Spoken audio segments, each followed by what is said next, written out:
The city slept beneath a blanket of rain that night, except for one little girl, barefoot, trembling, and soaked to the bone, standing in front of the tall black gates of a mansion that could swallow her whole.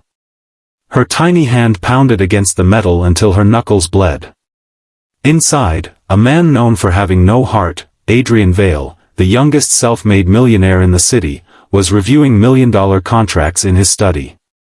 He lived in a world of glass and gold, untouched by emotion or need. Until the knock.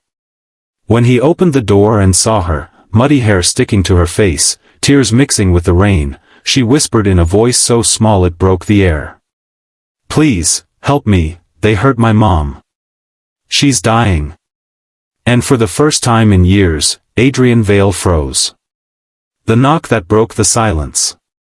Adrian Vale wasn't known for kindness. People feared him, admired him, envied him, but no one loved him. He had built his empire from nothing, and in return, he gave nothing back to the world. His mansion was filled with silence, and he preferred it that way. Until that night. The rain dripped from the little girl's torn dress as she stood on the marble floor of his hallway. She couldn't have been more than 7 years old, shivering uncontrollably, her small hand clutching a worn-out teddy bear with one eye missing. "Who are you?" Adrian asked, his voice cold, detached, his usual tone when he didn't know how to feel. She lifted her eyes, wide and pleading. "My name's Lily. My mom, she's hurt. Please, you have to help her. She's in the alley near the bakery. Please, mister." Something in the way she said "mister" made his chest tighten. He tried to shake it off. "You should call the police," he muttered, turning away. "She can't wait that long." Lily screamed. The raw panic in her voice made him stop. He sighed, grabbed his coat, and followed her into the storm. The alley was dark, slick with rain, and filled with the stench of garbage. But there, beneath a flickering streetlight, lay a woman, bruised, barely breathing, her clothes torn. She looked fragile, almost broken. Adrian's throat tightened as he knelt beside her. "Call an ambulance," he ordered his driver. Her pulse was faint. Blood stained the cobblestones. Lily clung to her mother's hand, crying. "Mommy, wake up. I found help." When the paramedics arrived, Adrian followed them to the hospital, unsure why he was still there. He told himself it was guilt, or curiosity, or maybe just responsibility. But when he saw Lily sitting alone in the waiting room, legs swinging, eyes full of hope, something inside him cracked. He sat beside her. "Your mom's going to be okay," he lied gently. She looked at him, her lip trembling. "You promise?" And in that moment, Adrian Vale, the man who had never promised anyone anything, nodded. "I promise."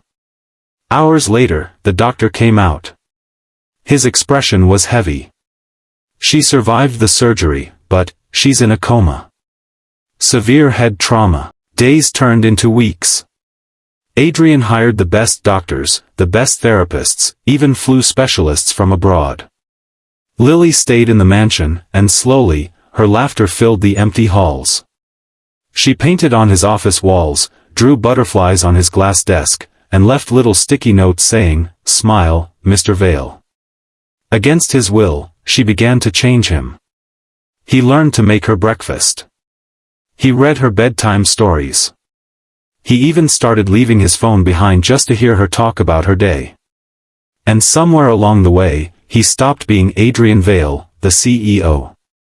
He became Adrian, the man who cared.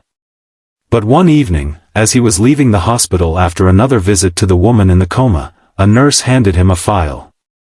"Her name is Maya Collins," the nurse said softly. "We found her ID." Adrian's world froze. Maya Collins. He hadn't heard that name in years. She was the one woman who had believed in him when he was just a poor intern with dreams too big for his pocket. She had loved him when no one else did. But he had walked away from her, to chase power, success, money. And now, She was lying in a hospital bed, broken and alone, while her daughter called him her hero. The guilt hit him like thunder. He spent the night beside her hospital bed, holding her cold hand.